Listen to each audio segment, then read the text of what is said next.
దేవునికి మహిమ కలుగునుగాక. ఆమెన్.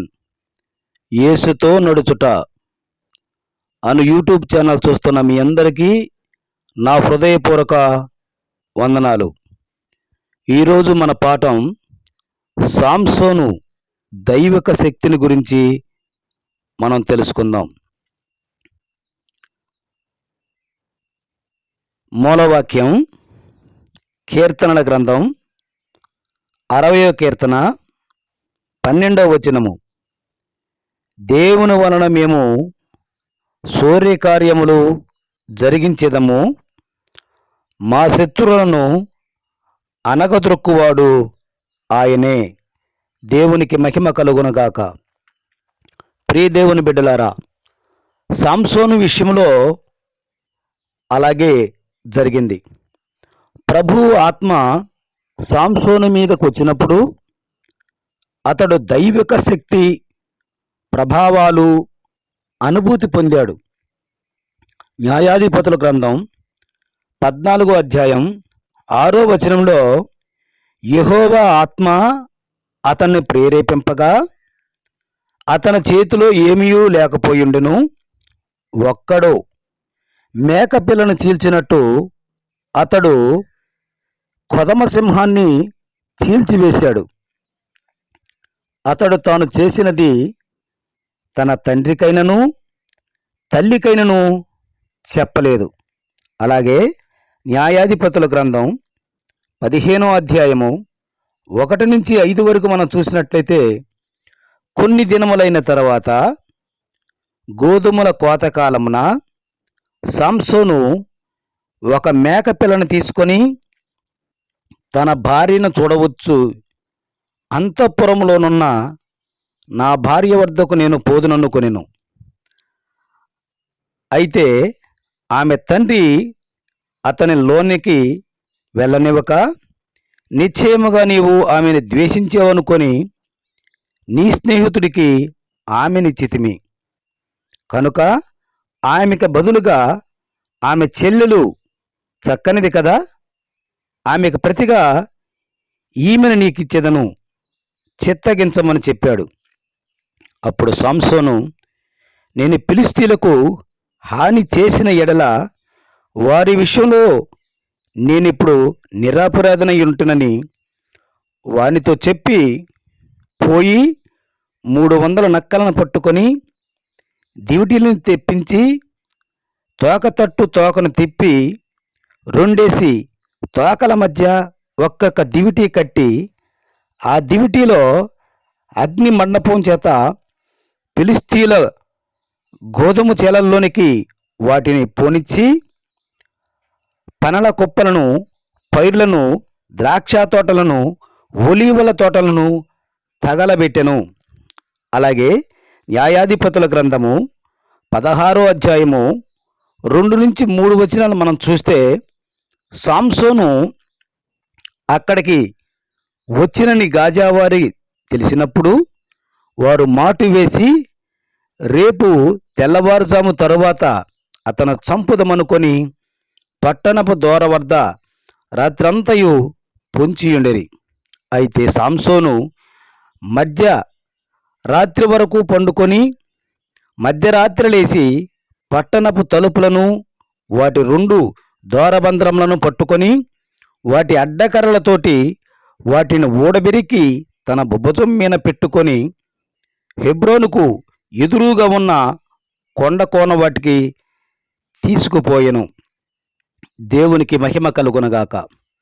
ప్రియ దేవుని బిడ్డలారా, ప్రభువు ఆత్మ అతనిలో ఉంటే, ప్రభుని యేసుక్రీస్తులో మనమందరము కనుకుంటే, మనకు తెలియని దైవిక శక్తి మనలో పెంపొందించుకోవటానికి ప్రభు శక్తి మనకు ఉపయోగపడుతుంది.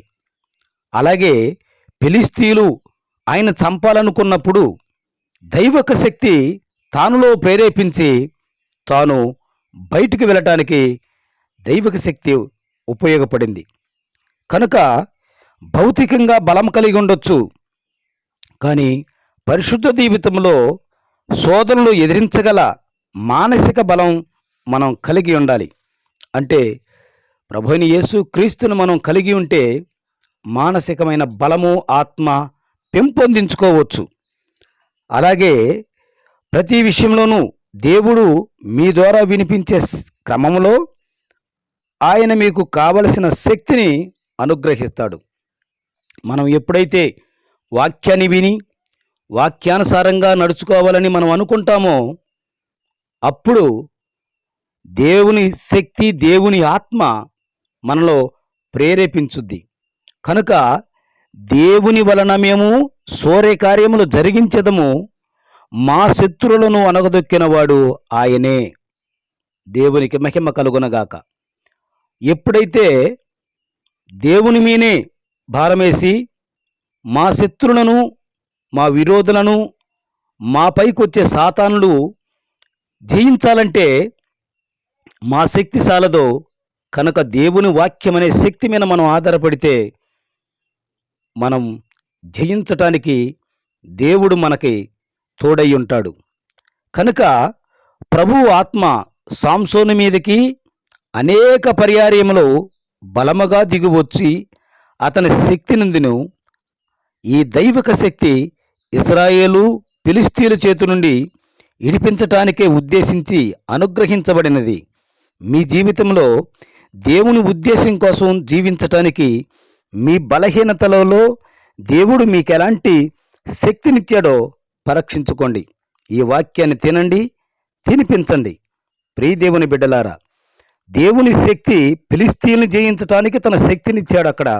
కానీ ఈ లోకంలో నీకు నీ విషయంలో దేవుని శక్తిని నీకు ఇస్తున్నాడంటే దేవుని మీద ఆధారపడి దేవునితో నడుచుకుంటూ విశ్వాసమైన జీవితాన్ని మనం గడిపినట్లయితే ఎల్లవేళలా ఏ దురంధకార శక్తులైనా, ఏ అపవాద శక్తులైనా మీ మీదకు రాకుండా ఎల్లవేళలా ఆత్మనే ఖడ్గము మీ చుట్టూ శక్తినిచ్చి మిమ్మల్ని కాపాడుతూ, మీ కుటుంబాలను కాపాడుతూ, మీ బిడ్డలను కాపాడుతూ, అలాగే మీకు తోడైన ప్రతి విషయంలో ఈ వాక్యం అనే ఖడ్గము మీకు తోడై ఉంటుంది. కనుక దేవుని వలన మేము కార్యములు జరిగించదము, మా శత్రువులను అణగదొక్కిన వాడు ఆయనే. అందుకే అంటాడు, ప్రయాసపడి భారము మోయిచున్న సమస్త జనులారా నా యొద్దకు రండి, నేను మీకు విశ్రాంతిని ఇస్తాను అంటున్నాడు. మన శక్తి మీద ఆధారపడకూడదు, మన బలమ మీద ఆధారపడకూడదు. దేవుని శక్తి మీద ఆధారపడాలి, దేవుని బలమ మీదనే మనం ఆధారపడి ఉండాలి. కాబట్టి సాంసోను దేవుని అనుగ్రహంతో పుట్టినవాడు గనుక దేవుని ఆత్మ అతని మీద బలంగా ఉపయోగపడింది. అలాగే మనం కూడా ప్రభు అయిన క్రీస్తులో మనం ఉండి నీతనే క్రీస్తుని ధరించుకొని మనం క్రీస్తులో మనం నడిచినట్లయితే మనం కూడా దైవిక శక్తి మన మీద గొప్పగా ఆపాదించబడుతుంది, అలాగే గొప్పగా ఆశీర్వదించబడతాము. కాబట్టి ప్రియ దేవుని బిడ్డలారా, దేవుని నిర్ణయం ఎలా ఉంటుందో మనకు తెలియదు, దేవుని కార్యములు ఎలా ఉంటాయో మనకు తెలియదు. సమస్తం ఎరిగిన దేవుడు మనకి ఏ అవసరతలు ఉన్నాయో, ఏ అవసరత కావాలో ఆయనకి సమస్తం తెలుసు. కనుక మనం చేసే పని ఒకటే, దైవిక శక్తి మీద మనం ఆధారపడి మనం బ్రతికినట్లయితే మన బ్రతుకు దినములన్నీ కూడా మన మీద అనేకమైన అపవాదుల నుంచి మనల్ని కాపాడుతూ మన కుటుంబాన్ని గొప్పగా ఆశీర్వదిస్తుంటాడు. కనుక మనం దైవిక శక్తి మీద సాంసోను ఎలా ఆధారపడ్డాడో మనము కూడా దైవిక శక్తి మీద ఆధారపడి జీవించేవారిలాగుంటాం. చిన్న ప్రార్థన చేసుకుందాం, కళ్ళు మూసుకోండి. మహోన్నతుడా, నా ప్రియమైన తండ్రి, నీ పాదాలకు వందనాలు నాయనా. ఇదిగో నాయనా, సాంసోనుకి నా తండ్రి ఎలా నువ్వు శక్తినిచ్చి ఎల్లవేళలా కాపాడుతున్నావో నాయనా, మమ్మల్ని కూడా అలాగే కాపాడే కృపను దయచే నా తండ్రి. ప్రియమైన దేవా, నాకు శక్తినిచ్చినందుకై నీకు కృతజ్ఞతాస్తుతులు చెల్లిస్తున్నాను. నాకు ప్రతి బలహీనత సమయంలో నన్ను బలపరచుగలవాడు, నీ యందు విశ్వాసం ఉంచుటకు, నీ శక్తిని గూర్చుటకు నాకు సహాయముగా అనుగ్రహించుము తండ్రి. ఇదిగో నాయనా, నా తండ్రి, యూట్యూబ్లో చూస్తున్న ప్రతి బిడ్డను కూడా దైవిక శక్తిని వారికి ఇవ్వు నా తండ్రి.